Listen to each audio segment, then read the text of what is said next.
बारकुमाई हो बारकुमाई हो बारकुमाई बारकुमाई हो बारकुमाई बारकुमाई हो बारकुमाई बारकुमाई हो बारकुमाई हो बारकुमाई हो बारकुमाई हो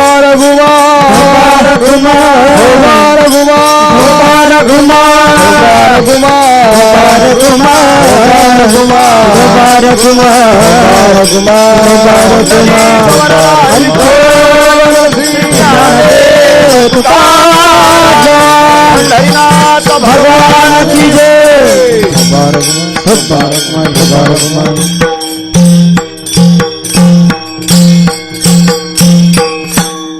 हरी मन वाचातीत तुझे हे स्वरूप, मन वाचातीत तुझे हे स्वरूप, म्हणून या माप भक्ती केली. भक्तीच्या मापे मोजितो अनंता, इतराने तत्वता न मोजवे. प्रस्तुत प्रसंगी कीर्तनरूपी सेवेकरिता निवडलेला अभंग जगद्गुरु जगतवंदनीय सर्वांच्या अंतःकरणाचा अधिष्ठान असणारे माऊली तुकोबाराय यांचा 4 चरणांचा आणि भगवत प्राप्तीची अतिशय सोपी असणारी साधना सर्वांना वर्णन करून सांगणारा अशा पद्धतीचा हा अभंग आहे. या अभंगामध्ये माऊली तुकोबाराय आपल्याला काय प्रतिपादन करून सांगतात तत्पूर्वी आपण एकदा संतांना नमन करूया. हे श्री संतांची माथा चरणावरी संताची माथा चरणावरी संताची माथा चरणावरी संताची माथा चरणावरी साष्टांग ही करी दंडवत साष्टांग ही करी दंडवत साष्टांग ही करी दंडवत विश्रांती पावलो सांभाळा उत्तरी विश्रांती पावलो सांभाळा उत्तरी विश्रांती पावलो सांभाळा उत्तरी विश्रांती पावलो सांभाळा उत्तरी वाढले अंतरी प्रेम सुख वाढले अंतरी प्रेम सुख वाढले अंतरी प्रेम सुख पंढरीच्या देवराया पंढरीच्या देवराया पंढरीच्या देवराया पंढरीच्या देवराया दंडवत तुझे पाया दंडवत तुझे पाया दंडवत तुझे पाया दंडवत तुझे पाया दंडवत तुझे पाया दंडवत तुझे पाया पंढरीच्या देवा दंडवत तुझे पाया दंडवत तुझे पाया दंडवत तुझे पाया पंढरीच्या देवराया दंडवत तुझे पाया दंडवत तुझे पाया दंडवत तुझे पाया. श्री संतांच्या माथा चरणावरी साष्टांग हे करी दंडवत विश्रांती पावलो सांभाळा उत्तरी वाढले अंतरी प्रेम सुख. मनवाचातीत तुझे हे स्वरूप, मनवाचातीत तुझे हे स्वरूप, म्हणून या माप भक्ती केली. भक्तीच्या मापे मोजितो अनंता, इतराने तत्वता न मोजवे. प्रस्तुत प्रतिवर्षीप्रमाणे याही वर्षी होणार आपला हा अखंड हरिनाम सप्ताह. या सप्ताहातील असणारी ही 4थ्या क्रमांकाची भगवान परमात्म्याची कीर्तनरूपी सेवा ही अकारण करुणावरून आले भक्तकाम कल्पद्रुम भगवान पांडुरंग परमात्म्याच्या अथांग करुणेनं त्याच्या दयेनं आणि या सर्व संयोजक मंडळीच्या माध्यमातून माझ्या वाटेला आलेली आहे. सेवेकरिता निवडलेला अभंग जगद्गुरु तुकोबारायांचा आहे आणि जगद्गुरु तुकोबाराय या अभंगाच्या माध्यमातून भगवंतापर्यंत जाण्याची अतिशय सोपी असणारी साधना वर्णन करून सांगतात. काय सांगतात महाराज? महाराज वर्णन करून सांगतात भगवंताला जाणण्याकरिता सगळेच प्रयत्न करतात हा, पण तो परमात्मा कोणाच्यानं जाणला जात नाही महाराज. कारण का? तो मनाच्या आणि वाणीच्या पलीकडचा असल्या कारणाने तो कोणाला जाणता येत नाही. म्हणून त्या भगवंताच्या समोरच जाऊन त्या ठिकाणी बोलण्याचा प्रयत्न करतात. देवा तुला जाणण्याचा प्रयत्न बऱ्याच लोकांनी केला, पण कोणाला जाणता येत नाही. कारण तू प्रकृतीच्या पलीकडे असणारं जे त्या ठिकाणी परमतत्व आहे ते तत्व तू स्वतः असल्या कारणाने प्रकृतीच्या कक्षेत असणाऱ्या लोकांना तू जाणवला जात नाहीस. म्हणून मन वाचातीत तुझे हे स्वरूप, तुझं जे स्वरूप आहे ते मनाच्या आणि वाणीच्या पलीकडे आहे. ते मनानं वाणीनं जाणता येत नाही. म्हणून आम्ही काय केलं म्हणून या माप भक्ती केली, म्हणून भक्तीचं आम्ही माप केलं मोजण्याकरिता. माप हे मोजण्याकरिता असतं महाराज. म्हणून भक्तिरूपी माप केलं आणि भक्तीच्या मापानं तुला मोजण्याचा प्रयत्न करतो आहोत. भक्तीच्या मापे मोजितो अनंता. भक्तीच्या मापानं अनंत असणाऱ्या परमात्म्याला आम्ही मोजतो आहोत. का बरं? इतराने तत्वता न मोजावे. इतर साधनांनी त्याला मोजता येतं, पण तत्वता तो मोजला जात नाही. काही प्रमाणामध्ये, काही त्या ठिकाणी संकुचित परिच्छिन्न भावनेतून त्या ठिकाणी मोजला जातो. त्याला त्या ठिकाणी व्यापक रीतीनं अनंत या स्वरूपामध्ये मोजला जात नाही. इतराने तत्वता म्हणजे जसाची तसा जाणला जाऊ शकत नाही हे सांगण्याचं तात्पर्य आहे. मग कोणकोणत्या साधनानं जाणला जात नाही हे सांगण्याकरिता त्या ठिकाणी सांगतात योग याग तपे देहाची या योगे. योग याग इतर जी असणारी तप आहेत ते त्या ठिकाणी देहाच्या अशा माध्यमातून त्या ठिकाणी घडतात. ज्ञानाच्या जोगे न सापडसी आणि ज्ञानाच्या माध्यमातून सुद्धा त्या ठिकाणी सापडवण्याचा प्रयत्न केला. योगानं यागानं तपानं ज्ञानानं कोणत्याही माध्यमातून तू सापडत नाहीस देवा, म्हणून काय करावं असा प्रश्न पडला. म्हणून भक्तीच्या मापे मोजितो अनंत. म्हणून भक्तीचं माप केलं आणि तुला मोजायला सुरुवात केली. का? इतराने तत्वता न मोजावे. मग भक्ती करता आहात, भक्तीच्या मापानं भगवंताला मोजता आहात.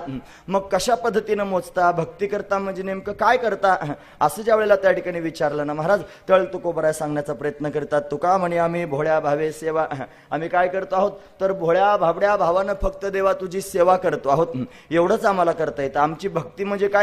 भोळ्या भाबड्या भावानं केली जाणारी सेवा हीच आमची त्या ठिकाणी भक्ती आहे. घ्यावे जी केशवा करीतो असे हे देवा, म्हणून तुझी जी सेवा भोळ्या भाबड्या भावनेनं आम्ही करतो आहोत ना ती तुम्ही घ्यावी आणि तिचा स्वीकार करावा. का बरं? भक्तीच्या मापे मोजितो अनंत. म्हणून आम्ही भक्तीच्या मापानं मोजतो आहोत ना, बाकीची साधनं आम्हाला कळत नाहीत. म्हणून भोळ्या भाबड्यापणानं केलेली जी भक्ती आहे आणि त्या भक्तीतली सेवा आहे ती तुम्ही घ्यावी केशवा, असं तुकोबारायांचं म्हणण्याचं तात्पर्य आहे. असा अभंगाचा सरळ अर्थ पाहण्याचा आपण प्रयत्न केला. विठोबा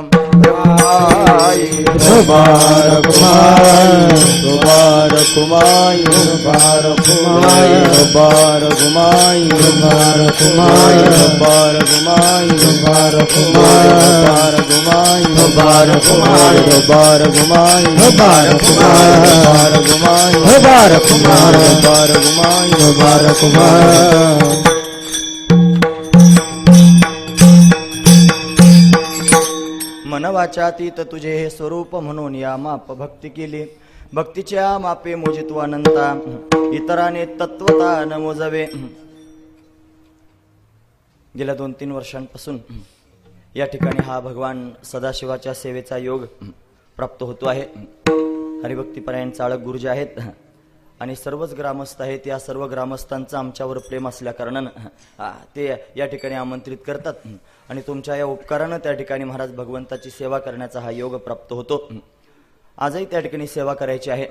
कशा पद्धतीनं सेवा करू, कोणत्या माध्यमातून सेवा करू असा प्रश्नच आहे. कारण ज्याची सेवा करायची आहे ना तो कोणीही मूर्त रूपात पाहायचा प्रयत्न केला तर सापडत नाही महाराज. त्याला शोधण्याचा प्रयत्न केला तर तो सापडत नाही. मोठ्या मोठ्या लोकांना सापडला नाही, कारण त्याला शोधण्याकरिता फार लोकांची अगदी त्या ठिकाणी खटाटोप आहे. मोठे मोठे लोक त्याला शोधण्याचा प्रयत्न करत आहेत. कोण कोण त्याला शोधत आहे याचा जर विचार पाहण्याचा प्रयत्न केला तर सर्वांमध्ये त्या ठिकाणी अनादी असणारा जो त्या ठिकाणी अपौरुषीय असणारा वेद आहे, हा वेद भगवंताला शोधण्याचा प्रयत्न करतोय, त्याला जाणण्याचा प्रयत्न करतोय. वेदानं इतका त्या ठिकाणी प्रयत्न केला महाराज परमात्म्याला जाणण्याचा, पण परमात्म्याला जाणू शकला नाही. मी सांगतो असं नाही, महाराज वर्णन करून सांगतात. वेद जाणू गेला पुढे मौनावला ते गुह्य तुझला प्राप्त कैसे. वेदाला परमात्मा कळाला नाही, ठाऊकची नाही. वेदासी काही पुसू नका बाई, वेदासी काही ठाऊकची नाही. देव कसा विटेवर उभा उभा असं त्या ठिकाणी म्हणतात. वेदालाही माहित नाही तो कसा त्या ठिकाणी विटेवरती उभा, किंवा परमात्मा कसा आहे वेद सुद्धा जाणू शकत नाही. शास्त्रांना विचारलं की परमात्मा कसा आहे तुम्ही कृपा करून सांगा. शास्त्रांनी सुद्धा त्या ठिकाणी महाराज त्या शास्त्रांनाही त्या ठिकाणी ते जाणता आलं नाही. शास्त्र सुद्धा त्या ठिकाणी परमात्म्याच्या एका सीमेपर्यंत जाऊन उभं राहिलं आणि त्यानं मौन धारण केलं. वेदानं त्या ठिकाणी मौन धारण करण्याचा प्रयत्न केला, शास्त्रांनी त्या ठिकाणी मौन धारण करण्याचा प्रयत्न केला, पुराणांनी सांगण्याचा प्रयत्न केला, पण ते सुद्धा त्या ठिकाणी एका मर्यादेपर्यंतच जाऊन पोहोचले. या सगळ्या लोकांनी त्या ठिकाणी परमात्म्याला पाहण्याचा प्रयत्न केला, पण कोणालाही त्या ठिकाणी परमात्मा जाणता आला नाही. महाराज श्रुती म्हणती नेती नेती वेद जया गाती, श्रुती म्हणती नेती नेती. वेद ज्याचं गायन करण्याचा प्रयत्न करतायत, श्रुती ज्याला त्या ठिकाणी पाहण्याचा प्रयत्न करते, त्या श्रुती म्हणजे वेदामध्ये असणारी श्रुती, पण या श्रुतीलाही परमात्मा कळत नाही आणि वेदालाही परमात्मा कळत नाही. तो गायण्याचा प्रयत्न जरी करू लागला तरी तो त्या ठिकाणी मौन होऊन जातो, असा असणारा परमात्मा आहे. मग मला सांगा, तो जर त्या ठिकाणी वेदाला कळत नाही, तो शास्त्राला कळत नाही, तो पुराणांना कळत नाही, तो श्रुती स्मृतींना कळत नाही, या सगळ्या साधनांना तो त्या ठिकाणी कळत नाही, मग सामान्य माणसाच्या मनबुद्धीला तो कळेल काय? सामान्य असणारी त्या ठिकाणी माणसाची बुद्धी, या बुद्धीला भगवान परमात्मा कळू शकत नाही. कारण बुद्धी ही त्या ठिकाणी महाराज शुद्ध सत्वगुणाचं कार्य आहे इथपर्यंत ठीक आहे. बुद्धीचा जर आपण विचार करायचा प्रयत्न केला, मनाचा किंवा अंतकरणाचा जर आपण विचार करण्याचा प्रयत्न केला, तर त्या ठिकाणी अंतकरण हे शुद्ध सत्वगुणाचं कार्य आहे, शुद्ध सत्वगुणाचं कार्य आहे. मग शुद्ध सत्वगुणापासून त्या ठिकाणी मन, बुद्धी, चित्त आणि अहंकार या 4 वृत्ती त्या ठिकाणी तयार झाल्या. वास्तविक पाहता वृत्ती एकच आहे. वृत्ती म्हणजे काय? प्रभाकरामध्ये त्या ठिकाणी वृत्तीची व्याख्या आली महाराज. अंतकरणाचा प्रकाशक असणारा जो परिणाम, या परिणामालाच त्या ठिकाणी वृत्ती म्हणतात. अंतकरणाचा प्रकाशक असणारा परिणाम, त्या परिणामाला वृत्ती म्हणतात. म्हणून अशी असणारी वृत्ती आहे आणि या वृत्तीच्याच माध्यमातून त्या ठिकाणी भगवंतापर्यंत जायचं असतं. कारण असा आहे, परमार्थ कोणी बाह्य साधनांचा नसतो. भगवान कोणत्याही बाह्य साधनानं प्राप्त होत नाही. तुम्ही बाहेरून कितीही डामाडोल केलात तरी बाहेरच्या साधनानं परमात्मा भेटत नसतो महाराज. मग परमात्मा भेटण्याचं अंतरंग साधन जर काय असेल तर आपल्या अंतकरणाची वृत्ती. वैकुंठवासी रंगनाथ महाराज परभणीकर म्हणजे गुरुजी वर्णन करून सांगायचे, परमार्थ हा फक्त वृत्तीचाच आहे महाराज. परमार्थ हा वृत्तीचा आहे. ज्याला परमार्थ करायचा त्यानं वृत्तीनं भगवंतापर्यंत जावं. आपण नेमकं तेच करत नाहीत महाराज. आपण बाकीचं सगळं करतो. आपण काय करत नाहीत मला सांगा? आपण परमार्थातली सगळी साधनं अवलंबन करण्याचा प्रयत्न करतो. फक्त आपली वृत्ती आपण भगवंताच्या ठिकाणी ठेवीत नाही. बाकी सगळं आपण त्या ठिकाणी परमार्थातलं आपण पारायण करतो, आपण वाचन करतो, आपण भजन करतो, आपण कीर्तन करतो, आपण वारी करतो, आपण संतांनी सांगितलेल्या सगळ्या साधना करतो. पण या सगळ्या साधना करण्याचं तात्पर्य ज्याच्यात आहे ते मात्र आपण करत नाही. पारायण करण्यानं काय होईल? वृत्ती भगवंताच्या ठिकाणी राहावी म्हणून पारायण करायचं. आपण पारायण करतो पण वृत्ती देवाजवळ ठेवत नाही. भजन कशाकरिता करायचं? भजन भगवंताच्या चरणाजवळ चित्त राहावं म्हणून त्या ठिकाणी करायचं. म्हणून तर अशा पद्धतीने आपण भजन करतो. ठावदी चित्ता राखे पायापाशी सकळ वृत्तीशी अखंडित देवा, माझ्या चित्ताला तुझ्या पायाजवळ त्या ठिकाणी ठाव दे आणि सगळ्या वृत्तींना तुझ्या चरणामध्ये विलीन करून टाक, असं सांगण्याचं तात्पर्य त्या ठिकाणी महाराजांचं आहे. म्हणजे वृत्ती भगवंताच्या चरणाजवळ ठेवण्याकरिता आपण सगळं भजन पूजन त्या ठिकाणी केलं पाहिजे. पण आपण नेमकं तेच करत नाही तर बाकीचं सगळं करतो. मी सांगतो असं नाही, करण्याची नावे भलतेची करी, जे करायचंय त्याच्या नावे त्या ठिकाणी भलतच आपण करण्याचा प्रयत्न करतो आणि भगवंताला त्या ठिकाणी पाहण्याचा प्रयत्न करतो. पण असं आपल्याला त्या ठिकाणी सापडत नाही महाराज. मग काय करावं? एवढ्या मोठ्या लोकांनी भगवंताला शोधण्याचा प्रयत्न केला, शास्त्रपुराणांनी त्याला पाहण्याचा प्रयत्न केला, त्यांना सापडला नाही. मग आपल्यालाही सापडत नाही असा विचार करून आपण त्या ठिकाणी हताश होऊन आपल्या घरी परत जायचं का? की त्या ठिकाणी आपलं साधन बंद करून थांबायचं? असा विचार जर एखाद्याच्या मनात आला तर त्याला काय उत्तर आहे? असं आहे, जरी तो परमात्मा या सगळ्यांना त्या ठिकाणी कळत नसला, का कळत नाही त्याचं कारण त्या ठिकाणी तो या सगळ्यांच्या पलीकडचा आहे. कारण तो परमात्मा त्या ठिकाणी अनादी आणि अनंत स्वरूपाचा आहे आणि तो परमात्मा एकटाच सत्य स्वरूप आहे. त्याच्या वाचून जगामध्ये दुसरं काही सत्य नाही महाराज. आणि सत्य असणारं जे तत्व आहे त्याच्यावरती ती त्या ठिकाणी प्रकृती अध्यस्थ प्रतीला आली आणि या प्रकृतीचा तो परमात्मा अधिष्ठान आहे. परमात्मा राहतो पारमार्थिक सत्तेमध्ये, प्रकृती राहते प्रातिभाषिक सत्तेमध्ये. प्रातिभाषिक सत्तेत असणारी प्रकृती आणि पारमार्थिक सत्तेत असणारा परमात्मा, या दोघांची सत्ता भिन्न आहे. मग भिन्न सत्तेमध्ये त्या ठिकाणी साधक बाधक व्यवहार घडत नाही. दोन स्वतंत्र सत्तांमध्ये व्यवहार काही घडत नाही महाराज. तुम्ही असं कधी ऐकलं का एखाद्या हत्तीचं एखाद्या मुंगी बरोबर लग्न लावलेलं? एखाद्या हत्तीचं एखाद्या मुंगी बरोबर आता सा वद सावधान समयो, असं कधी पाहिलं का? म्हणे लग्नाला गेलो होतो कुठे, म्हणे हत्तीचं आणि मुंगीचं लग्न होतं. होऊ शकतं का? होऊ शकत नाही, कधीच होऊ शकत नाही. इथून मागे झालं नाही, आता होणार नाही आणि पुढे कधी होणार नाही. का? दोघांची सत्ता भिन्न आहे महाराज. हत्ती हत्तीचा आहे, मुंगी मुंगीचा आहे, दोघांची उपाधी स्वतंत्र आहे. तसं त्या ठिकाणी परमात्मा जिथे राहतो ती पारमार्थिक सत्ता आहे. त्या सत्तेमध्ये त्या ठिकाणी कोणत्याही प्रकारची जाणीव नाही महाराज. हे जाणीव नेणीव भगवंती नाही. भगवंताच्या ठिकाणी जाणीव नाही आणि भगवंताच्या ठिकाणी नेणीव नाही. जाणीव नेणीवेच्या पलीकडे असणारं ते परमात्मा तत्व आहे. तिथे त्या ठिकाणी आपण सर्वजण विचार करतो आहोत, त्याला पाहण्याचा प्रयत्न करतो आहोत. पण आपण एका स्वतंत्र सत्तेतून त्याला पाहण्याचा प्रयत्न करतो आहोत. प्रकृतीच्या सत्तेतून आपण परमात्म्याला पाहण्याचा प्रयत्न करतो आहोत की जिच्या सत्तेमध्ये त्या ठिकाणी राहून त्याला पाहता येत नाही, जिला ओलांडून गेल्याशिवाय तो दिसत नाही, हा महत्वाचा विचार आहे. म्हणून आपण त्या ठिकाणी ज्या माध्यमातून तिथपर्यंत जाण्याचा प्रयत्न करतो ते माध्यम प्रकृतीच्या कक्षेत आहे. आपण मनानं परमात्म्याला जाणण्याचा प्रयत्न करतो. जी वृत्ती आपण पाहिली ना, ही वृत्ती त्या ठिकाणी प्रकाशक असणारा परिणाम आहे ना अंतःकरणाचा. त्या वृत्तीचे 4 भाग पडतात. पहिला त्या ठिकाणी भाग आहे मन, दुसरा भाग आहे बुद्धी, तिसरा भाग आहे चित्त आणि चौथा भाग आहे अहंकार. मन म्हणजे काय? संकल्प विकल्पात्मक असणारी जी वृत्ती त्या वृत्तीला म्हणावं मन. निश्चयात्मक असणारी जी वृत्ती तिला म्हणावं त्या ठिकाणी बुद्धी. चिंतनात्मक असणारी जी त्या ठिकाणी वृत्ती तिला म्हणावं चित्त. आणि अभिमानात्मक असणारी जी वृत्ती तिला म्हणावं अहंकार. तीच वृत्ती ज्या वेळेला संकल्प विकल्प करते तिला मन म्हणतात. तीच वृत्ती ज्या वेळेला निश्चय करते त्यावेळेला तिला बुद्धी म्हणतात. तीच वृत्ती ज्या वेळेला चिंतन किंवा चिंता करते त्यावेळेला चित्त म्हणतात. आणि तीच वृत्ती ज्या वेळेला अभिमान धारण करते त्यावेळेला तिला अहंकार असं म्हटलं जातं.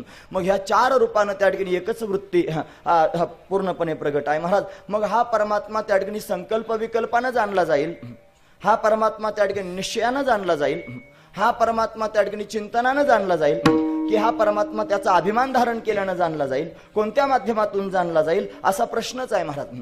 सर्वांनी त्या ठिकाणी विचार केला आणि या माध्यमातून तिथपर्यंत जायचं ठरवलं. कारण आपल्याकडे जाणण्याचं माध्यम जर काय असेल तर वृत्तीच आहे. कारण काही जाणायचं ठरलं तरी सुद्धा ते वृत्तीच्याच माध्यमातून जाणता येतं. कारण असं आहे, प्रमात्याची वृत्ती ही प्रमाणद्वारा प्रमेयापर्यंत जाते आणि प्रमेयापर्यंत जाऊन त्या ठिकाणी वृत्ती त्या प्रमेयावरचं अज्ञानाचं आवरण नष्ट करते. आणि वृत्तीनं अज्ञानाचं आवरण नष्ट केलं की वृत्तीमध्ये असणारा चैतन्याचा जो अंश आहे त्याला चिदांश म्हणतात. हा चिदांश त्या ठिकाणी त्या प्रमेयाचं ज्ञान करून देतो. अशी शास्त्राची प्रक्रिया आहे. म्हणजे त्या ठिकाणी असणारं जे आत्मा आहे, आत्मसंयुक्त मन, मनसंयुक्त इंद्रिय आणि इंद्रिय संयुक्त असणारं त्या ठिकाणी प्रमेय आणि मग त्या ठिकाणी त्या विषयाचं असणारं ज्ञान म्हणजे संयुक्त समवेत समवाय संबंधानं त्या ठिकाणी महाराज आपण या बाह्य पदार्थांना जाणण्याचा प्रयत्न करतो. म्हणजे मनाच्या माध्यमातून आपण बाह्य पदार्थ जाणू शकतो. इथपर्यंत ठीक आहे. बाहेर त्या ठिकाणी परमात्म्याला पाहण्याकरिता निघालो की परमात्मा असा बाहेरून आपल्याला पाहायला मिळत नाही महाराज. बाहेरून पाहायला गेलं की सगळेचे सगळे प्रमेय दिसतात, सगळ्याची सगळ्या वस्तू दिसतात, सगळेचे सगळं जग दिसतं. साधू संतांना विचारलं बाहेर काय आहे, ते म्हणतात सगळा देवच आहे.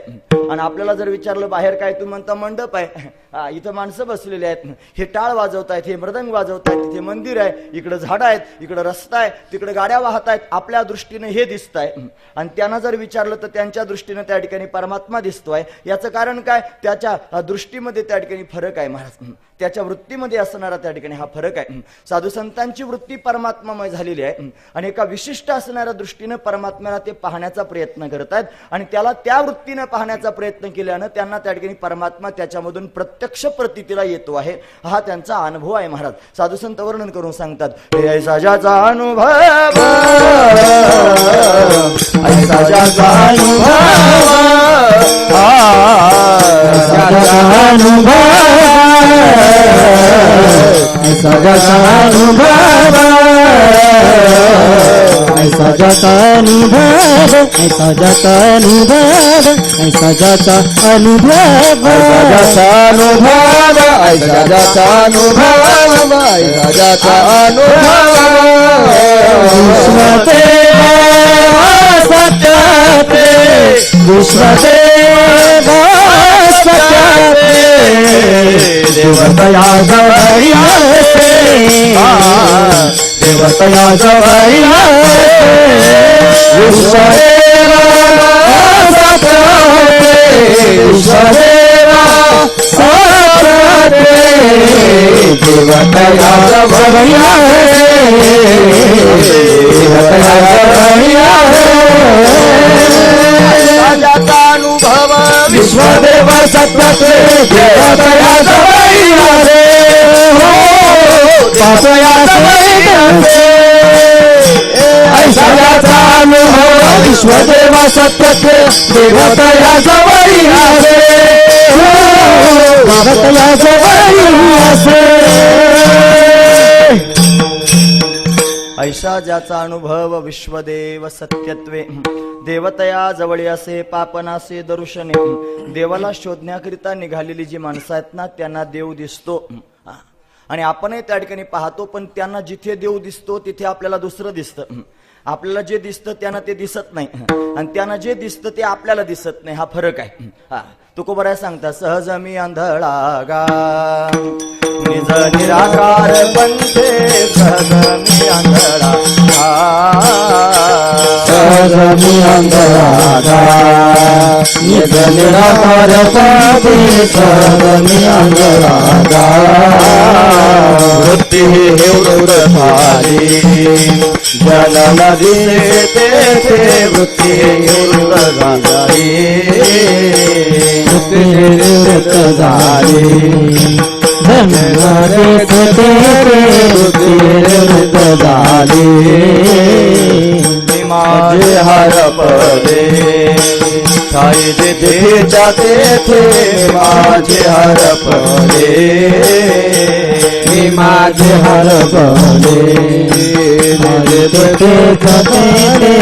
माझे हरपले दृश्यते झाले अदृश्यते झाले काही दृश्य जे होय सुखे मी निजलो निज सुखे मी निजलो अदृश्यते झाले अदृश्यते झाले काही निराकार पंथे सुखे मी निजलो सुखे मी निजलो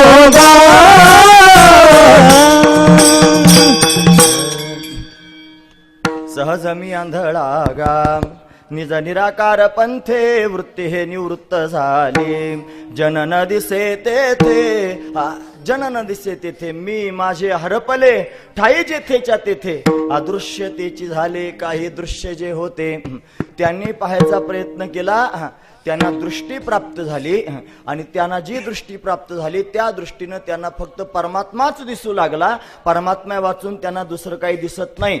आपल्याला जगताशिवाय दुसरं काही दिसत नाही, त्यांना परमात्म्याशिवाय दुसरं काही दिसत नाही. बोलण्याचे नाही आता देवाविन काही देवाविन काही आता देवाविन काही बोलण्याची नाही आता देवाविन काही देवाविन काही आता देवाविन बोलण्याचे नाही बोलण्याचे नाही आता देवाविन काही देवाविन काही आता देवाविन काही बोलण्याची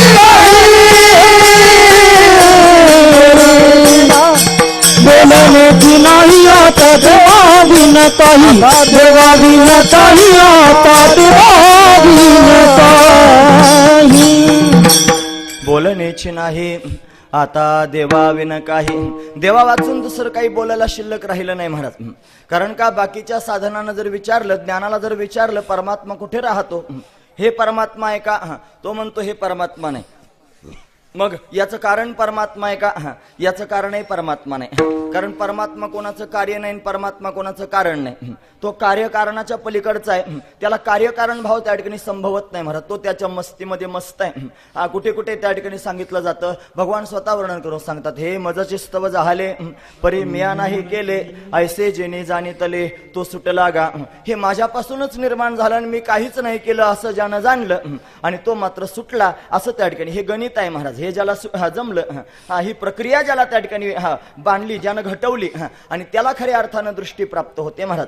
म्हणून आपण ही प्रक्रिया घटवत नाहीत, म्हणून आपल्याला त्या ठिकाणी परमात्मा दिसत नाही. साधू संतांना जिथे आपल्याला जग दिसतं तिथेच परमात्मा दिसतो, कारण त्यांना कुठेतरी त्या ठिकाणी प्रसाद प्राप्त झालेला असतो. असं आहे, त्यांना संतांची भेट झाली की अशा पद्धतीने हे कळत असतं महाराज. मावळवित विश्वाभासू नवल उदयला चंडांशू अद्वय अब्जिनी विकासू वंदुवाता. मावळवित विश्वाभासू, विश्वाचा आभास मावळवित, दिसणारं जे जगत आहे या जगताला मावळवीत एक त्या ठिकाणी चंडांशू नाम सूर्य उदयाला आला आणि या सूर्यानं त्या ठिकाणी महाराज, सूर्य काय काम करतो, जगत झाकून टाकतो की जगत दाखवतो? सूर्य काय काम करतो मुलांनो? जग दाखवतो की अंधार पाडतो? अंधार घालवतो हे काम कोणाचं? सूर्याचं. मग सूर्य असा आहे की तो त्या ठिकाणी अंधाराला घालून जगताला दाखवतो. पण असा एक त्या ठिकाणी संत रूपी सूर्य आहे की ज्याचा उदय झाल्यानंतर त्या ठिकाणी जगताचा निराश होऊन जातो, जगत मावळून जातं. मावळवित विश्वाभासू नवल उदयला चंडांशू अद्वय आबजिनी विकासू वंदू आता. अद्वय म्हणजे अद्वैत स्वरूपाची त्या ठिकाणी, आबजिनी म्हणजे कमलिका, आणि तिला त्या ठिकाणी अशा पद्धतीने उमलवणारे जे संत आहेत त्यांना नमस्कार करू म्हणतात. त्यांच्या कृपेनं एक वर्म कळतं महाराज, आणि ते वर्म त्या ठिकाणी छोटंसं वर्म कळालं रे कळालं की मग अशा पद्धतीने ती दृष्टी प्राप्त होते परमात्म्याला पाहण्याची. म्हणून त्या ठिकाणी परमार्थ खऱ्या अर्थानं दृष्टीचा आहे. मनाला जो परमात्मा त्या ठिकाणी कळत नाही, मनानं किती संकल्प केला परमात्म्याविषयी, परमात्मा कळत नाही. मनानं किती विकल्प निर्माण केले परमात्म्याविषयी, तो त्याला कळत नाही महाराज. म्हणून मनाच्या संकल्प विकल्पानं त्या ठिकाणी तो कळत नाही. वाणीनं केवढंही दुकान बांधण्याचा प्रयत्न केला, देव असा आहे, देव असा आहे, त्याला सुद्धा त्या ठिकाणी कळत नाही महाराज. म्हणून मनाला जो कळत नाही, वाणीला जो कळत नाही, मनाच्या आणि वाणीच्या पलीकडे त्या ठिकाणी राहणारा, मन आणि वाणी प्रकृतीच्या कक्षेत आहे आणि परमात्मा प्रकृतीच्या पलीकडे आहे. म्हणून प्रकृतीच्या कक्षेत असणाऱ्या मनवाणीला तो परमात्मा कळत नाही. मग त्याला जाणण्याकरिता काय केलं पाहिजे? म्हणून त्या ठिकाणी साधना शोधू लागले आणि अतिशय सुंदर एक त्या ठिकाणी साधना सापडली महाराज. त्या साधनेचं नाव आहे भक्ती. भक्ती ही भगवान परमात्म्यापर्यंत नेण्याची साधना आहे. भक्ती ही भगवंताची प्राप्ती करून देणारी आहे. म्हणून ती त्या ठिकाणी सर्वांना भगवंतापर्यंत घेऊन जाते. भक्ती ही माध्यम आहे. या भक्तीला जो त्या ठिकाणी प्राप्त करून घेतो, ज्याच्या अंतकरणात भक्ती प्रविष्ट होते, तो भगवंतापर्यंत जाण्याकरिता योग्य ठरतो महाराज. दुसऱ्या कोणत्याही साधनानं त्या ठिकाणी भगवंतापर्यंत जाता येत नाही हे तुकोबरायांना कळालं. म्हणून भगवंताच्या समोर गेले आणि देवाला सांगू लागले, देवा, या सगळ्या लोकांना विचारायचा प्रयत्न केला की तुम्हाला देव कळतो का? वेदाला विचारलं, तो म्हटला नाही कळत. शास्त्रानं विचारलं, तो म्हणे नाही कळत. मग पुराणांना विचारलं, ते म्हणे नाही कळत. मग सगळ्या लोकांना विचारण्याचा प्रयत्न केला, ते कोणालाही कळत नाही. माझ्या मनानं शोधण्याचा प्रयत्न केला, पण ते मनालाही कळायला तयार नाही. मग त्या ठिकाणी काय करू? मनाला कळत नाही, वाणीला कळत नाही, शास्त्र पुराणांना कळत नाही. मग तुला त्या ठिकाणी शोधायचंय, तुला पाहायचंय, मग काय करू? मग मी एक त्या ठिकाणी धाडस केलं की काही करायचं नाही, फक्त ज्याला शोधायचंय त्याचा अखंड त्या ठिकाणी अशा पद्धतीनं त्याला भावस्थितीत जाऊन त्या ठिकाणी पाहण्याचा प्रयत्न करायचा आहे. एक धारणा अशा पद्धतीनं त्या ठिकाणी करायची महाराज की परमात्मा जो आहे, असणाऱ्या परमात्म्याची धारणा, आणि धारणा करून त्याचं केलं जाणारं ध्यान, आणि ध्यान करता करता त्याचं प्रत्यक्ष असणारं दर्शन, या तीन माध्यमातून जाता येतं. हे जे कलियुग आहे ना, या कलियुगामध्ये अष्टांग साधना कधी होत नाही महाराज. यम, नियम, आसन, प्राणायाम आणि प्रत्याहार ही 5 साधनं कलियुगामध्ये घडत नाहीत. मग पुढची 3 साधनं आहेत, धारणा, ध्यान आणि समाधी. ज्या परमात्म्याकडे जायचं आहे तो परमात्मा आहे की नाही? मनाला कळतो का? नाही. वाणीला कळतो का? नाही. शास्त्र पुराणांना कळतो का? नाही. या लोकांना कळत नाही म्हणजे तो नाही का? आहे. आहे ही तुमची काय आहे? धारणा. आहे ही तुमची काय आहे? धारणा. जर तुम्ही त्या ठिकाणी धारणा नाही केली तर तुम्ही परमात्म्यापर्यंत जाऊ शकणार नाहीत. म्हणून सगळ्यात आधी तुमच्या अंतकरणात परमात्म्याच्या अस्तित्वाची काय आहे? धारणा. मग तो परमात्मा आहे अशी तुम्ही केली धारणा, आणि ती धारणा करून त्या ठिकाणी भावयुक्त अंतकरणानं तुम्ही त्या परमात्म्याचं केलं ध्यान. तुम्ही काय केलं? त्या परमात्म्याचं ध्यान केलं. आणि ध्यान करता करता त्या ठिकाणी महाराज तुम्ही त्या परमात्म्याच्या स्वरूपापर्यंत जाऊन पोहोचला. त्याचं नाव आहे समाधी. धारणा, ध्यान आणि समाधी. ज्याच्यामध्ये धारणा केली जाते, ज्याच्यामध्ये ध्यान केलं जातं, आणि या माध्यमातून समाधीपर्यंत जाता येतं, त्याला म्हणावं भक्ती. भक्तीमध्ये त्या ठिकाणी सगळ्यात महत्वाचं आहे भगवंताची धारणा. भक्तीमध्ये सगळ्यात महत्वाचं आहे भगवंताचं ध्यान. मी सांगतो असं नाही, तुकोबराय सांगतात, हे सुंदर ते ध्यान उभे सुंदर ते ध्यान उभे हा सुंदर ते ध्यान उभे सुंदर ते ध्यान कटे बरी ठेवूनिया, कटे बरी ठेवूनिया, कटे बरी ठेवूनिया. तुका म्हणे माझे हेची सर्व सुख पाहिन श्रीमुख आवडीने. हेच माझं सर्व सुख आहे. त्या परमात्म्याचं मुख त्या ठिकाणी मी पाहावं. हे मुख पाहण्याकरिता परमात्म्याची तुकोबरायांनी आधी करावी लागली धारणा. मग तो परमात्मा आहे, त्याचं अस्तित्व त्या ठिकाणी मांडलं. ते कोणाला नाकारता येत नाही महाराज. त्याचं अस्तित्व जर नाकाराल तर स्वतःचं अस्तित्व नाकारावं लागेल. कारण आपण जे आहोत ना, ते तो आहे म्हणूनच आपण आहोत. परमात्मा जर बाजूला काढलं तर आपण काही का करू शकत नाहीत महाराज. तो आहे म्हणून आपण त्या ठिकाणी टवटवीत आहोत. तो जर आपल्यातून बाजूला झाला तर मग बाकीचे लोक त्यांचं काम करायला सुरुवात करतील. कळतं ना तुम्हाला? मग ते लोक सहज म्हणतात याच्यात काही राम राहिला नाही, आता करा फोन सगळ्यांना. मग लगेच फोन करून भानगडी करून मग राम नाम सत्य हे तास दीड तासात त्याचा कार्यक्रम करून टाकतात महाराज. का बरं? त्याला डावल ना, तो बाजूला गेला की काही शिल्लक राहत नाही महाराज. म्हणून तो आहे म्हणूनच आहे. मग धारणा त्या ठिकाणी स्वतंत्र करण्याची गरज नाही, आहेच तो. त्याची धारणा ही भक्तीत घडते महाराज. धारणा याच्या पुढे चला, तो धारणा करून त्या ठिकाणी परमात्म्याला आपल्या स्वतःच्या अंतकरणात निर्माण भाव करतो आणि या भावानं त्या ठिकाणी महाराज त्याला सुंदर रूप देऊन अशा पद्धतीने त्याचं ध्यान करतो. आणि ज्या रूपाचं त्या ठिकाणी ध्यान करतो, ध्यान करता करता त्या ठिकाणी त्याच्यात तल्लीन होऊन समरस होऊन जातो. मग त्याला समाधी प्राप्त होत असते. या तीनही साधनांना एकवटून करणं याचं नाव आहे भक्ती. आपण सगळेजण भक्ती करतो, पण भक्ती करत असताना आपलं मन अजूनही मान्य करीत नाही जगामध्ये देवा असेल की नसेल. कळतं ना मी काय म्हणतो ते? माझं म्हणणं खोटं वाटत असेल तर आपल्या मनाच्या समोर एक प्रश्नचिन्ह उभं करा. आपण परमात्म्याचं भजन करतो आहोत, पण फार मोठं संकट येऊ द्या. या संकटामध्ये त्या ठिकाणी आपण जर सापडलो तर आपण भगवंताचं ध्यान करतो की आपल्या अवतीभोवती असणाऱ्या लोकांना सोडवा म्हणतो. जर भगवंताविषयीची धारणा आपल्या अंतकरणात पक्की आहे तर आपण त्या ठिकाणी इतरांना हात जोडलेच नाही पाहिजेत. पण लोक असे आहेत की संकट पडलं की देवाला नाही आठवत, मग बाकीच्या सगळ्या लोकांना त्या ठिकाणी आठवतात. साधू संतांना आश्चर्य वाटलं महाराज, व्यासदेवांना आश्चर्य वाटलं आणि आश्चर्यानं म्हणतात कमवा दयालुम शरणम ब्रजेन. का बरं त्या ठिकाणी त्या दयाळू देवाला लोक शरण जात नसतील? हो, तो दयाळू असणारा परमात्मा त्या ठिकाणी सर्वांचा सांभाळ करणार आहे, त्याला का शरण जात नसतील? लोक भगवंताचं भजन करतायत पण वेगवेगळ्या कारणानं भजन करतायत. का करतायत सांगू का? काही लोकांना देव मान्यच नाही महाराज. खरं पाहिलं तर तरी सुद्धा भजन पूजन करताना दिसतात, तरी नारळ फोडतात, तरी शेंदूर लावतात, तरी उदबत्ती लावतात. आमच्या भागात पोळा होत असतो, श्रावणी पोळा. त्या श्रावणी पोळ्याच्या वेळेला त्या ठिकाणी सगळ्या गावातल्या देवांना नारळ फोडावा लागतो. जेवढे शेंद्राचे असतील त्यांना शेंदूर भोगावा लागतो, तेवढ्यानं उदबत्त्या लावाव्या लागतात, तेवढ्यानं फुलं वाहावी लागतात. आमच्याकडचं सांगतोय, तुमच्याकडचं मला काही माहित नाही. पण तिथे मात्र असं त्या ठिकाणी होतं, ज्याच्या पोटात तिळभरही श्रद्धा नाही तो सुद्धा त्या ठिकाणी हे करतो.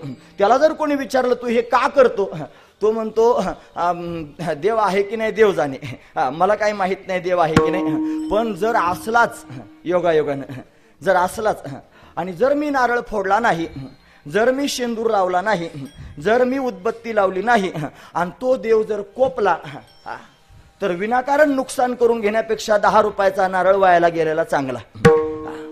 10 रुपयाचा नारळ खर्च होईल याच्यापेक्षा काय होईल, 5 रुपयाचा शेंदूर आणून थोडं तेल घालून त्याच्यावरती चोळून एक उदबत्ती लावून वेडवाकडं पाया पडून घरी आलं ना बिघडलं कुठे, उद्याचं संकट डोक्यावर घेण्यापेक्षा आधीच त्या ठिकाणी 10-5 रुपये खर्च करून मोकळं झालेलं चांगलं.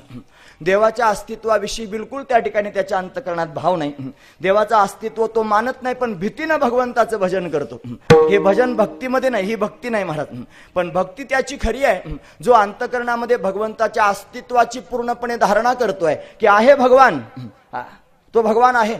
मग त्याला भिवून त्याचं भजन करत नाही, प्रेम त्याच्यावरती करतो. आणि प्रेमानं ज्याला नाव नाही, रूप नाही, ज्याच्याविषयी संकल्प विकल्प करता येत नाही, त्या परमात्म्याला स्वतःच्या अंतकरणातल्या भावानं आणि एक सुंदर असणारं रूप प्राप्त करून देतो आणि त्या रूपाचं चिंतन करण्याचा प्रयत्न करतो.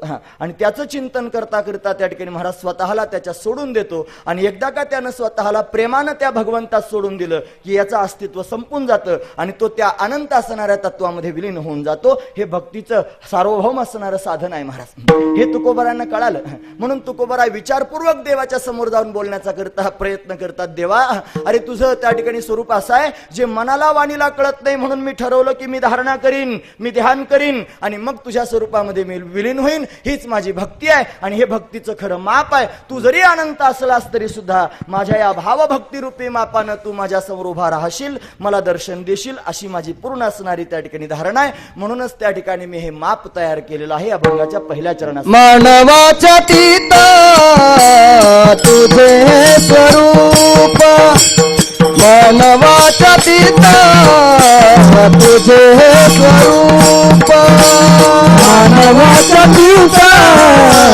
तुझे स्वरूप, मानवाच्या तीत तुझे स्वरूप, मानवाच्या तीत तुझे स्वरूप, मानवाच्या तीत तुझे स्वरूप, मानवाच्या तीत तुझे स्वरूप, मानवाच्या भक्तीचा तुझे हे स्वरूप म्हणून माप भक्ती केले म्हणून माप भक्ती केले भक्ती केले भक्ती केले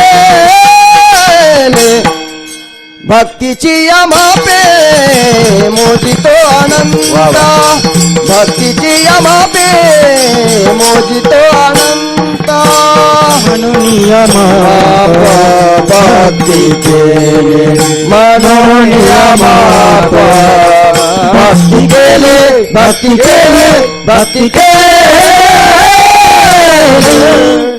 भक्तीची मापे मोजितो अनंत भक्तीची मापे मोजितो अनंत भक्तीची मापे मोजितो अनंत इतराने तत्वतान मोजावे भक्तीची मापे मोजितो अनंत इतराने तत्वतन मोजावे इतराने तत्वतन मोजावे भक्तीची मापे मोजितो अनंता इतराने तत्वता न मोजवे भक्तीच्या मापानं भगवंताला मोजतो का मोजतो भक्तीच्या मापानं इतराने तत्वता दुसऱ्या साधनांनी मोजता येत नाही ना महाराज म्हणून भक्तीच्या मापानं मोजायला सुरुवात केली भक्ती भक्ती म्हणजे काय भजनाम भक्ती भजन करणं भजन याचं नाव आहे भक्ती कोणाला भजायचंय ज्याची धारणा तुमच्या पोटामध्ये पक्की आहे ना परमात्म्याच्या अस्तित्वाची धारणा ज्याला रूप नाही ज्याला रंग नाही ज्याला नाव नाही ज्याला आकार नाही जो दिसत नाही जो बोलत नाही पण तो आहे अशी तुमच्या अंतःकरणाची काय आहे धारणा आहे ही धारणा आहे का कल्पना आहे हो कल्पना वेगळी आणि धारणा वेगळी कारण सगळ्या लोकांना त्या ठिकाणी परमात्म्यापर्यंत जायचं असेल तर आधी परमात्म्याची लोक कल्पना करतात की परमात्मा काय कल्पनेचा विषय आहे का परमात्मा कल्पनेनं कळत नाही महाराज परमात्मा म्हणजे काही कल्पना केलेली नाही परमात्मा तर त्या ठिकाणी वास्तवात आहे जे वास्तव आहे त्याची कल्पना करावी लागत नाही तो तर आहेच महाराज फक्त त्याची धारणा करावी लागते जिथे धारणा कराल ना तिथेच प्रगट होतो मी सांगतो असं नाही महाराज सांगतात हे भावधरी तया तारील भावधरी तया तारील पाशा भावधरी तया तारील पाशा भावधरी तया तारील पाशा दुर्जना सज्जन काय करी दुर्जना सज्जन काय करी दुर्जना सज्जन काय करी भावधरी तया तारील पाशान भावधरी तया तारील पाशान भावधरी तया तारील पाशान भावधरी तया तारील पाशान दुर्जना सज्जन दुर्जना सज्जन काय करी दुर्जना सज्जन दुर्जना सज्जन काय करी भाव धरित या तारील पाशान भाव धरित या तारील पाशान दुर्जना सजना करी दुर्जना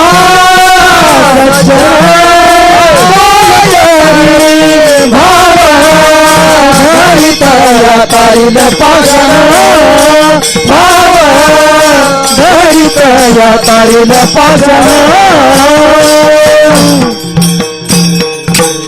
भावधरी तया तारील पाशान दुर्जना सज्जन काय करे ज्याच्या अंतकरणात भाव आहे ना त्याच्या समोर दगड नेऊन मांडला आणि त्याला सांगितले याच्यात देव आहे मग त्याला कल्पना करायची गरज पडत नाही परमात्म्याच्या अस्तित्वाची धारणा आधीच त्याच्या पोटात असते फक्त त्याला त्या परमात्म्याविषयीचा भाव पोटात तयार करावा लागतो परमात्मा नाही असं नाही महाराज परमात्मा सर्वत्र गच्च भरलेला आहे कणाकणात व्याप्त आहे तो त्या ठिकाणी आत पण आहे आणि बाहेर पण आहे तो त्या ठिकाणी ज्ञानाच्या माध्यमातून जर तिथपर्यंत जाण्याचा प्रयत्न केला तर माझी ऐसी काया जवनो हे ज्ञान ब्रह्मी भोग ब्रह्म तनु तनुसहित ब्रह्मरूप होता येतं महाराज आत पाहिलं तर परमात्माच दिसतो आणि बाहेर पाहिलं तरी परमात्माच दिसतो आत परमात्मा आहे म्हणून दिसतो का नाही म्हणून दिसतो आहे म्हणून. आणि बाहेर परमात्मा आहे म्हणून दिसतो का नाही म्हणून दिसतो?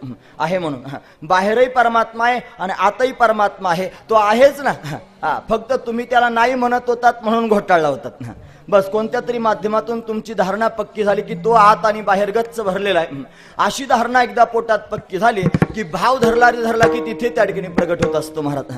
वास्तविक पाहता परमात्मा कणाकणात आहे, पण लोक नेमके तीर्थातच जातात पाया पडायला. इकडं सगळीकडे देव भरला नाही का? पायरीत पण तोच आहे आणि आतमध्ये जे शिवलिंग आहे ना त्याच्यात पण तोच आहे. पण एकावर पाय दिला जातो आणि एकावर डोकं ठेवलं जातं. दोन गोष्टी, पाय एकावरी पूजा करी असं त्या ठिकाणी म्हटलं जातं. एकावर पाय देतो आणि दुसऱ्यावर पूजा करतो. हे काय आहे? याच्याकरिता सुद्धा अंतकरणात भावच आहे. हा भाव आहे तिथे शिवलिंगात देव राहतो आणि हा दगड आहे. वास्तविक पाहता सगळं एकच आहे महाराज. अवघे ब्रह्मरूप रीता नाही ठाव, प्रतिमा तो देव कैसा नव्हे. सगळं जर ब्रह्मरूप आहे, कुठे रीता नाही ठाव, तर मग प्रतिमा तो देव कैसा नव्हे. प्रतिमेत पण देव आहे, फक्त त्याच्या ठिकाणी काय ठेवावं लागेल? भाव. हा भाव म्हणजेच भक्ती आहे महाराज. त्या भगवंताच्या अस्तित्वाविषयी त्या ठिकाणी केलेली धारणा आणि त्या धारणेनं भगवंतावर ठेवलेला जो भाव आहे, या भावानंच देव प्रगट होत असतो. भाव जर अंतकरणात नसेल, भाव म्हणजे भक्ती, भावयुक्त अंतकरणानं जर भक्ती आपण केली नाही तर देव प्रगट होत नाही महाराज. भावाची कारण तुका म्हणे आन, असं त्या ठिकाणी शपथ घेऊन सांगतात महाराज. भावाची कारण आहे. भावाशिवाय परमात्मा कळत नाही. भावे विन देव न कळे निसंदेह, गुरुविना अनुभव कैसा कळे. म्हणून भावेन देवम कलयेन नरेंद्रम धनेन कांता कपटेन शत्रू, असं त्या ठिकाणी वर्णन आहे महाराज. भावाशिवाय देव कळत नसतो. भाव म्हणजेच भक्ती. म्हणून भक्तियुक्त अंतकरणानं जर भगवंताला पाहण्याचा प्रयत्न केला तर तो अनंत असणारा परमात्मा, अनंत हा जो शब्द आहे ना, हा त्या ठिकाणी निषेधवाचक शब्द आहे. निषेधवाचक त्या ठिकाणी शब्द आहे. दोन त्या ठिकाणी माध्यमातून परमात्म्याला पाहिलं जातं. एक विधेय विशेषणानं पाहिलं जातं आणि एक निषेध विशेषणानं पाहिलं जातं. विधेय विशेषण म्हणजे त्या ठिकाणी विधिमुखानं वर्णन करणं, हे परमात्मा आहे, हे परमात्मा आहे असं वर्णन. आणि निषेधमुखानं परमात्म्याचं वर्णन म्हणजे हे परमात्मा नाही, हे परमात्मा नाही असं निषेधमुखानं केलेलं वर्णन. दोन विधीनं परमात्म्याला पाहिलं जातं, विधेय आणि निषेध विशेषणांच्या माध्यमातून. पण असं आहे, वेदाला जर विचारलं तर वेद निषेध करतो. परमात्मा त्या ठिकाणी कसा आहे? तो म्हणतो अनंत आहे. परमात्मा कसा आहे? तो अव्यय आहे. परमात्मा कसा आहे? तो निरामय आहे. असं त्या ठिकाणी वेद म्हणण्याचा प्रयत्न करतो.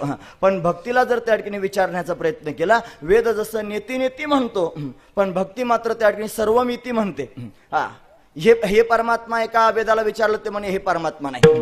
मग याचं कारण परमात्मा आहे का? म्हणे याचं कारण परमात्मा नाही. श्रुतीला विचारलं, श्रुती त्या ठिकाणी श्रुती म्हणते नेती म्हणजे काय? न इति असा त्याचा अर्थ विग्रह आहे. श्रुतीला विचारलं ती न इति म्हणते म्हणजे हे जगत दिसतंय हे परमात्मा आहे का? न इति. मग या जगताचं कारण परमात्मा आहे का? न इति. हे झालं श्रुतीचं, वेदाचं असणारं प्रमाण. पण भक्तीला जर विचारलं तर ती म्हणते सर्वम इति.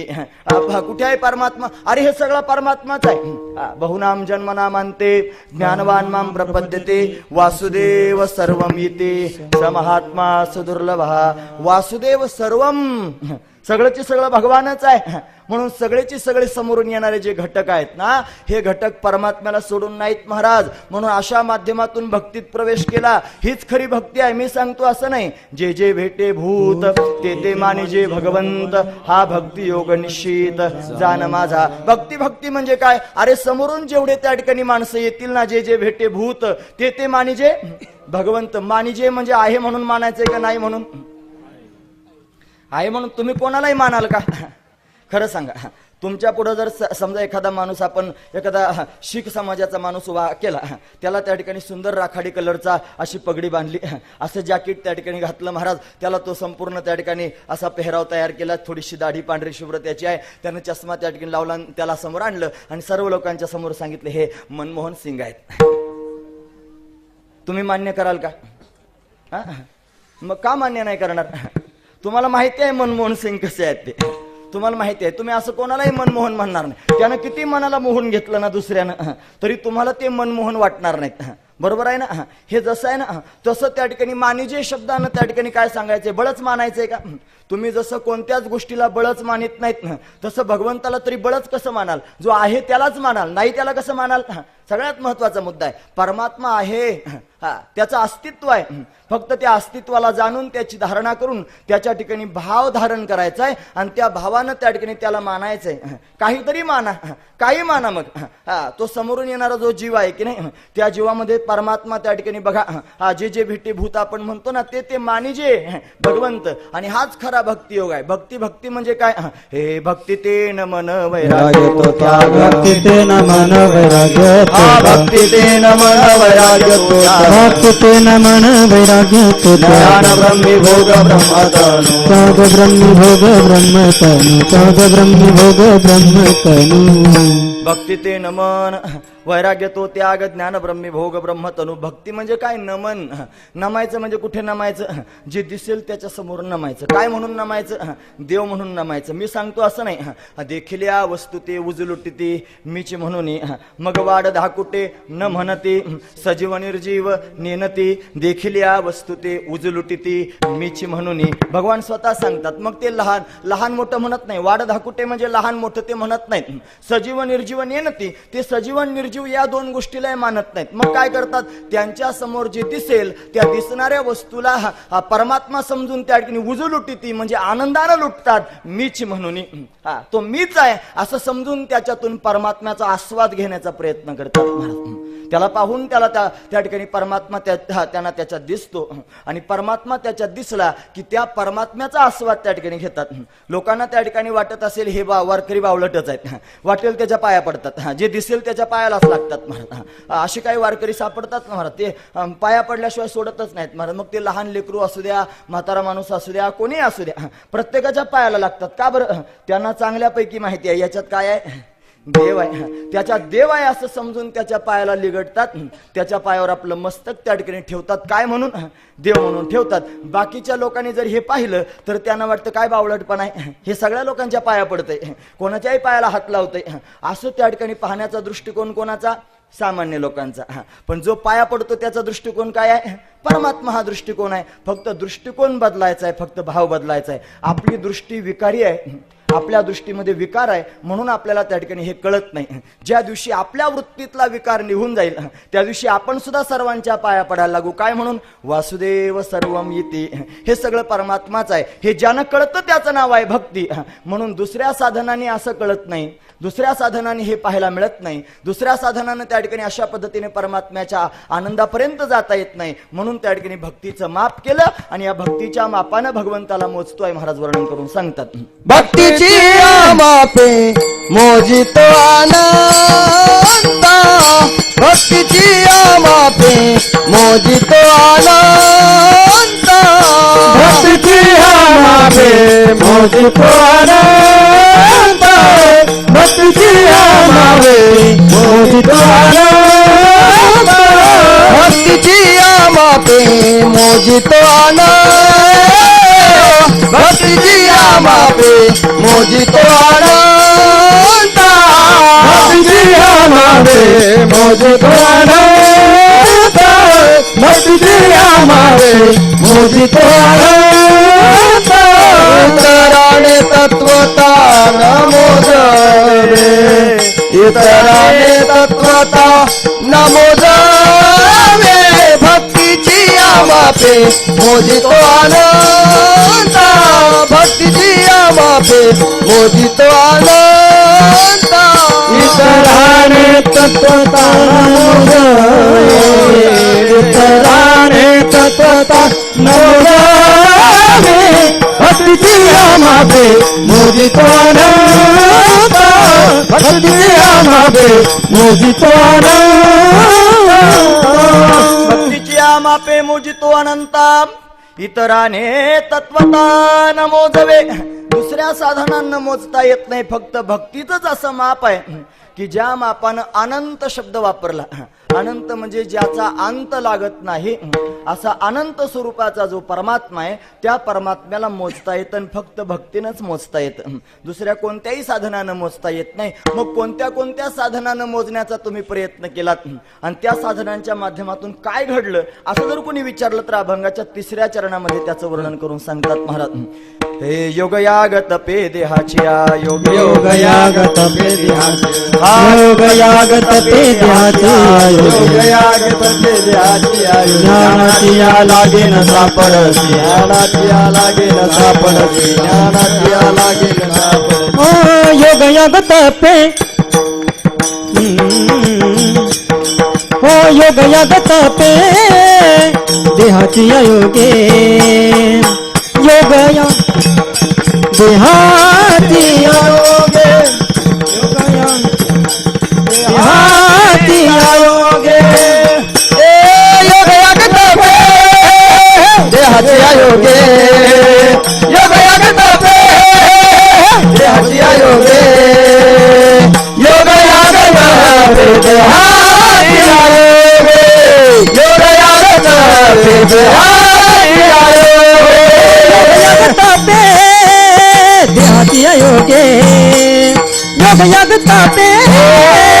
देहाची आयोगे योग याग तपे देहाची आयोगे योग याग तपे देहाची आयोगे योग याग तपे देहाची आयोगे योग याग तपे देहाची आयोगे योग याग तपे देहाची आयोगे योग याग तपे देहाची आयोगे योग याग तपे देहाची आयोगे ज्ञानाची लागे न सापडसी ज्ञानाची आयोगे न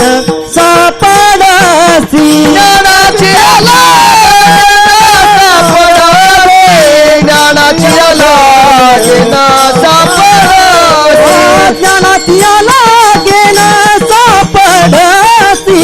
ज्ञानाची लागे न सापडसी ज्ञानाची लागे न सापडसी ज्ञानाची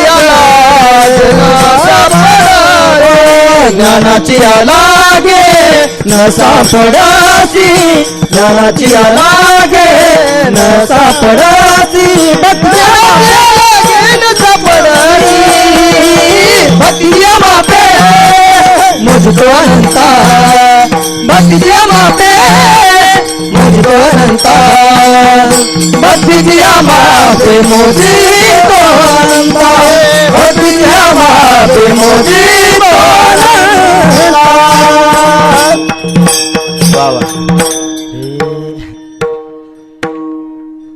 घाबरलं ना सगळ्या लोकांना पाहून की भीती वाटते माणसाच्या मनात.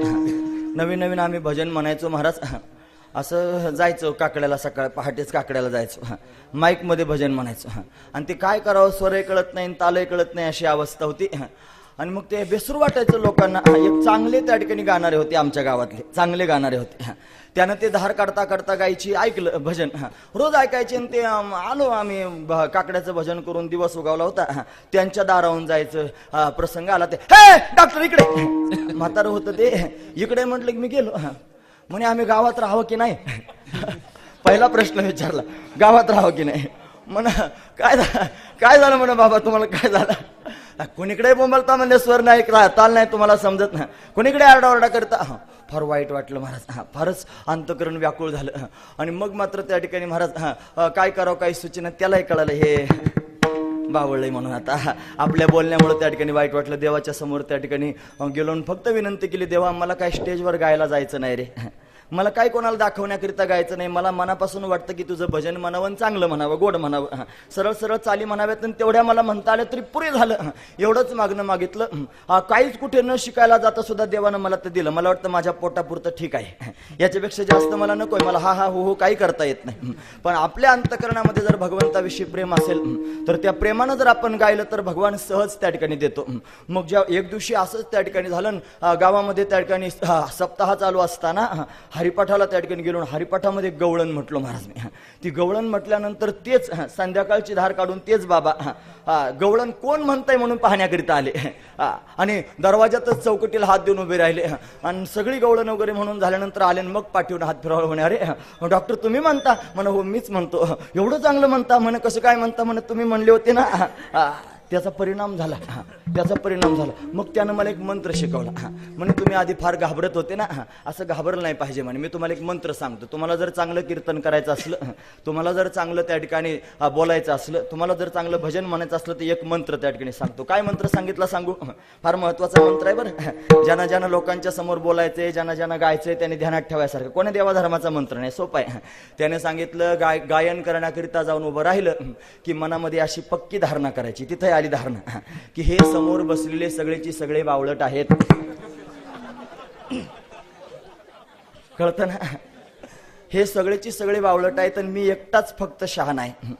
असा जर मनात भाव असेल तर कोणाचीच भीती वाटणार नाही. मग पंडित भीमसेन जोशी जरी वरून खाली येऊन बसले आणि तुम्ही त्यांच्या समोर गायला तर यांना काहीच कळत नाही. जे कळतं ते फक्त मलाच कळतं. हा भाव जर आपल्या अंतःकरणात ठेवला काही अडचण येणार नाही. कोणाला घाबरायचं नाही. महाराज बेधडक त्या ठिकाणी म्हणायला सुरुवात. भगवंताचं म्हणता आहात ना, म्हणून प्रेमाने विठोबा रखुमाई बार कुमार बार कुमाई बार कुमार बार कुमाई बार कुमाई बार कुमाई बार कुमार. दुसऱ्या कोणत्याच साधनानं देव मिळत नाही. महाराज सांगतात योग याग तपे देहाचे या योगे. योग हे त्या ठिकाणी साधनच आहे. याग म्हणजे यज्ञ, हे साधनच आहे. ही जी सगळीची सगळी साधनं आहेत महाराज, हे तप हे त्या ठिकाणी साधनच आहे. योगाचं तपच आहे, यागाचं तपच आहे. ही सगळी साधनं देहाच्या माध्यमातून देहाला झिजून झिजून करण्याची साधनं आहेत. त्यातही पुन्हा ज्ञान हे साधनच आहे. या ज्ञानरूपी साधनानं सुद्धा त्या ठिकाणी महाराज भगवंतापर्यंत जाण्याचा प्रयत्न करतात. पण ही सगळीची सगळी साधनं भगवंतापर्यंत जाण्याकरिता असमर्थ ठरतात. ज्ञानानं देव कळत नाही असं नाही. पण त्याच्याकरिता तेवढी परिपाक अवस्था व्हावी लागते. ज्ञानामध्ये प्रकाश असतो. ज्ञानाच्या प्रकाशानं त्या ठिकाणी परमात्मरूप होता येतं. पण त्या परमात्म्याच्या त्या ठिकाणी दर्शनापर्यंत जाता येत नाही महाराज. त्या परमात्म्याच्या आनंदापर्यंत जाता येत नाही. ज्ञानानं भगवत रूप होऊन जाणं वेगळं आणि त्या भगवत स्वरूपाचा आनंद घेणं वेगळं. दोन स्वतंत्र गोष्टी आहेत.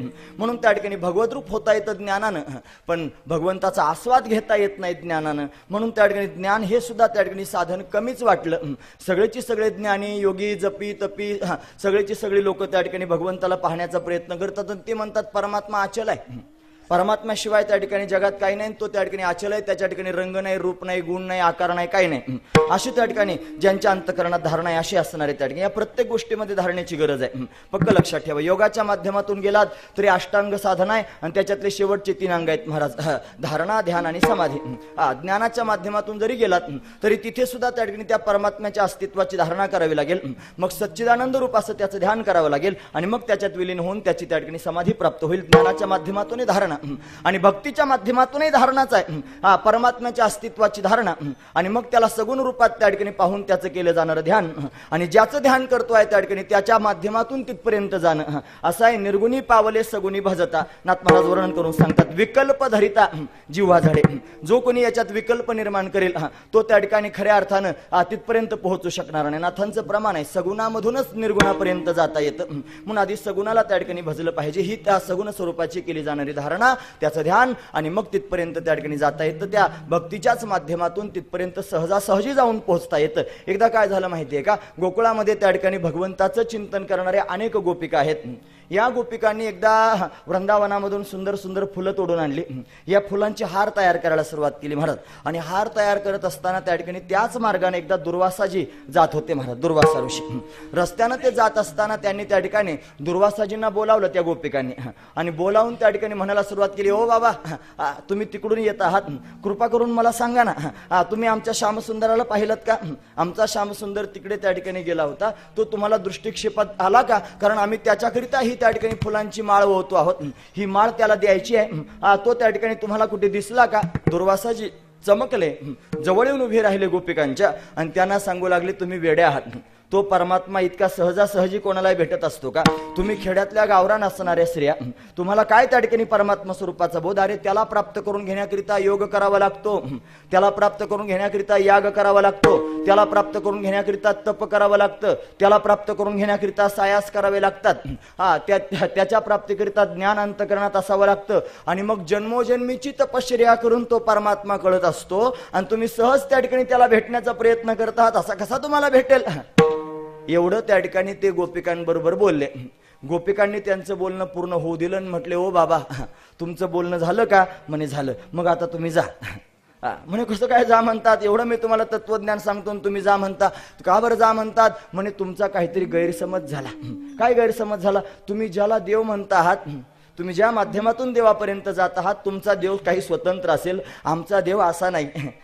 आमचा देव असा नाही. मग आमचा देव कसा आहे? इतका सहज आहे, सोपा आहे, अतिशय साधा आहे. त्याला सहज त्या ठिकाणी भोळ्या भावनेनं हाक मारली ना की तो त्या ठिकाणी धावून येतो महाराज. कोणाकोणाला त्या ठिकाणी अहो कोणाचं त्या ठिकाणी ज्ञान पाहत नाही, त्याचं वैराग्य पाहत नाही, त्याचं काही त्या ठिकाणी संसारातली स्थिती पाहत नाही, त्याची त्या ठिकाणी उच्च नीच अवस्था पाहत नाही. त्याच्या अंतकरणातला भाव पाहतो आणि तिष्ठे भाव भक्ती देखो. फक्त भाव आणि भक्ती पाहतो आणि त्याच्या समोर त्या ठिकाणी उभा राहतो महाराज. सरळ सरळ मुद्दा आहे. योगी म्हणतात परमात्मा अचल आहे. अचल रूपानं परमात्म्याला पाहण्याचा प्रयत्न करतात. पण आमचे भक्त म्हणतात किती त्या ठिकाणी वेडे आहेत, परमात्म्याला अचल म्हणतात. अरे परमात्म्यासारखं चंचल जगात दुसरं कोणीच नाही. इतका चंचल आहे परमात्मा. मधुसूदन सरस्वती वर्णन करून सांगतात. आम्ही रोज लोकांच्या समोर सांगतो आहोत, तुम्हालाही सांगतो पुन्हा ऐका. असं त्यांचं वर्णन त्या ठिकाणी करून सांगतात. हे वंशी विभूषित करा नवनी हृदाभात पीतांबरा दारुण बिंब फलाधरोष्टात पूर्णेंदू सुंदर मुखाद अरविंद नेत्रात कृष्णात परम किमपि तत्वमहं न जाने. कृष्णात परम किमपि तत्वमहं न जाने. हे म्हणणारे मधुसूदन सरस्वती काही सामान्य नाहीत महाराज. जगद्गुरु शंकराचार्यांच्या नंतर अद्वैत वेदांताची परंपरा चालवणारे जर कोण असतील तर मधुसूदन सरस्वती आहेत. ते मधुसूदन सरस्वती अद्वैत तत्वाला प्राप्त झाल्यानंतर त्यांच्या अंतकरणाला भावस्थितीत जाऊन या श्यामसुंदरानं वेधून घेतलं आणि त्यानं त्या ठिकाणी वेधून घेतल्या कारणानं हे फक्त त्याचेच झाले. मग जगातलं कोणतंच साधन आता त्यांना त्या साधनाच्या समोर त्या ठिकाणी श्रेष्ठ वाटेना.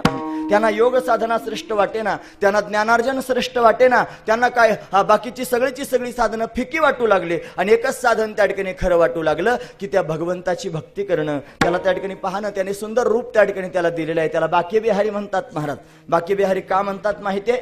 बाका म्हणजे वाकडा, जो वाकडा उभा राहतो त्याला बाके बिहारी म्हणतात. तो त्या ठिकाणी बाके बिहारी आहे. तो ज्याला दिसतो, ज्याला दर्शन देतो, ज्याच्या अंतकरणामध्ये त्या ठिकाणी त्याच्याविषयीचा भाव निर्माण होतो, एकदा का तो त्या ठिकाणी मनामध्ये भरला ना महाराज की मग दुसऱ्याचं होऊ देत नाही महाराज. बैसला तो चित्ती निवडेना, बैसला तो चित्त निवडेना, बैसला तो चित्त निवडेना. चित्तात बसला की निवडत नाही महाराज, बाजूला होत नाही. हा महत्वाचा विचार आहे. फक्त त्याला चित्तात बसवावं लागेल, त्याचं ध्यान करावं लागेल.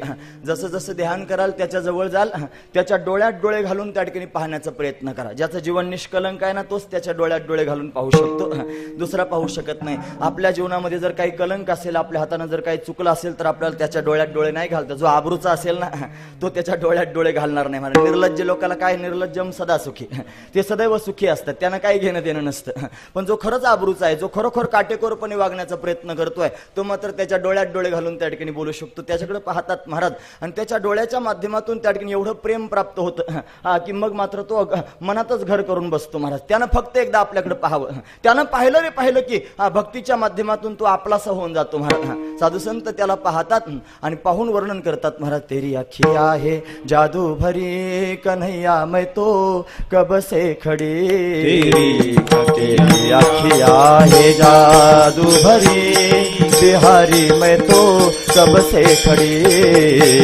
तेरी अखिया है जादू भरी बिहारी मैं तो कब से खड़ी, तेरी अखिया है जादू भरी कन्हैया मैं तो कब से खड़ी, सुन ले मेरे श्याम सलोना, सुन ले मेरे श्याम सलोना, तूने मुझ पर कर दिया टोना, तूने मुझ पर कर दिया टोना, तेरी अखिया है जादू भरी बिहारी मैं तो कब से खड़ी, तेरी अखिया है जादू भरी बिहारी मैं तो कब से खड़ी, तेरी अखिया है जादू भरी बिहारी मैं तो कब से खड़ी, तेरी अखिया है जादू भरी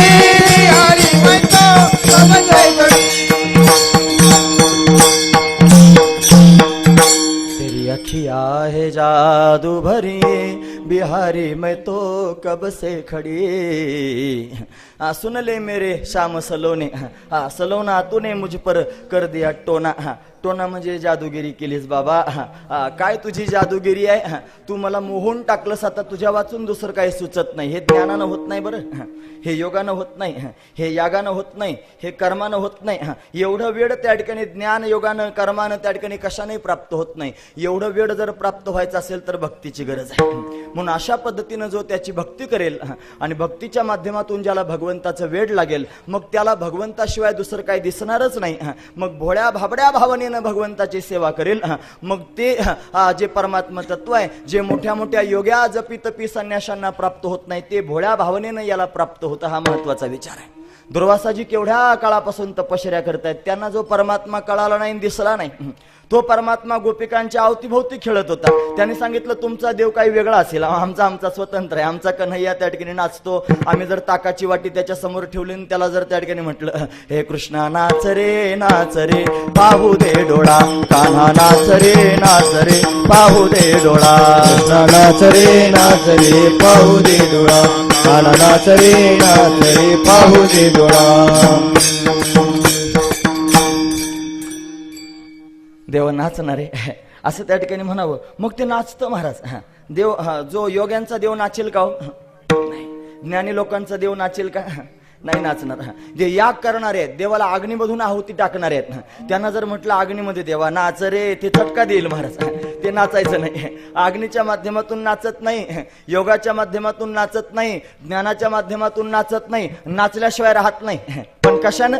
भक्तीनं महाराज. भक्ती करा. भक्तीच्या छंदात त्या ठिकाणी नाचतो महाराज. बोल कन्हैया बोल तुझे मैं कौन सा भजन सुनाऊ, बोल कन्हैया बोल तुझे मैं कौन सा भजन सुनाऊ, बोल कन्हैया बोल तुझे मैं कौन सा भजन सुनाऊं, बोल कन्हैया बोल तुझे मैं कौन सा भजन सुनाऊं.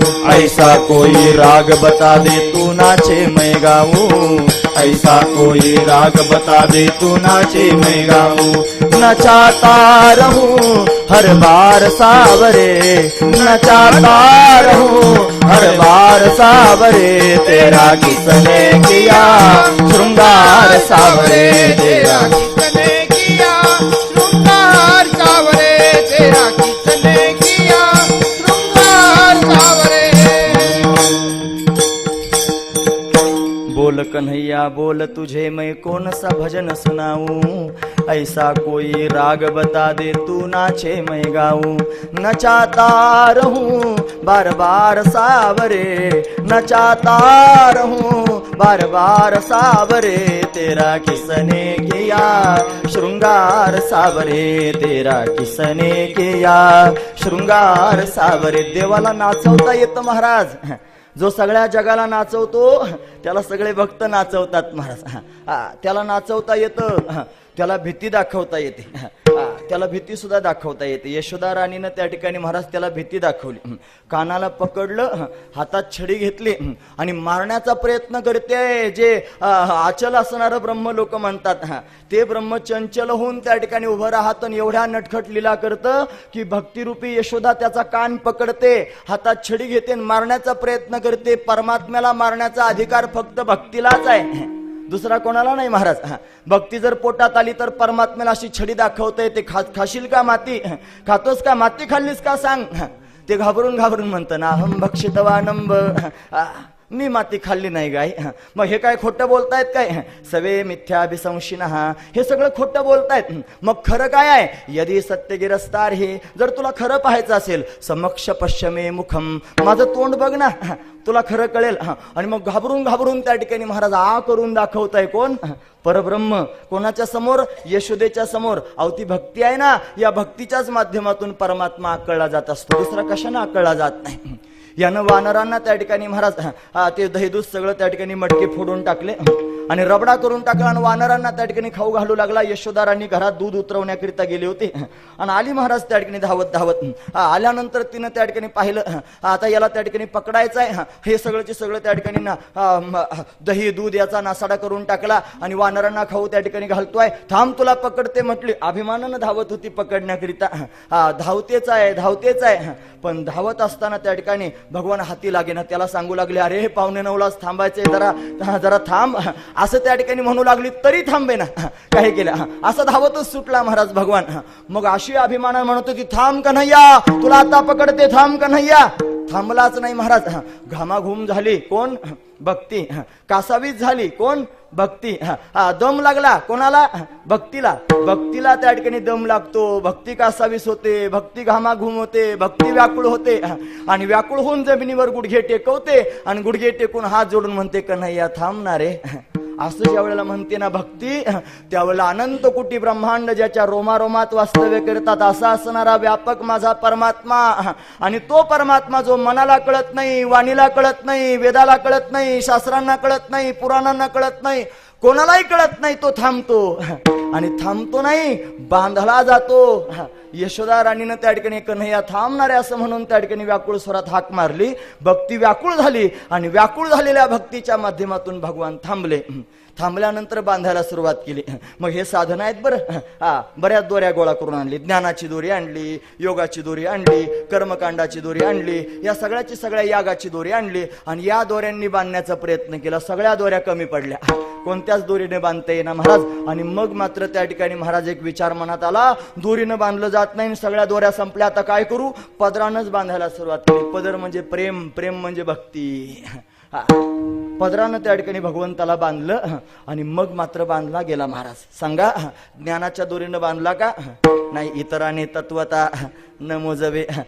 योगाच्या दोरीने बांधला का बरं, इतराने तत्वता न मोजवे. यागाच्या दोरीने बांधला का इतराने तत्वता न मोजवे. कोणत्या दोरीने बांधला गेला, प्रेमाच्या. प्रेम म्हणजेच भक्ती. सात वस्मिन परम प्रेम रूपा.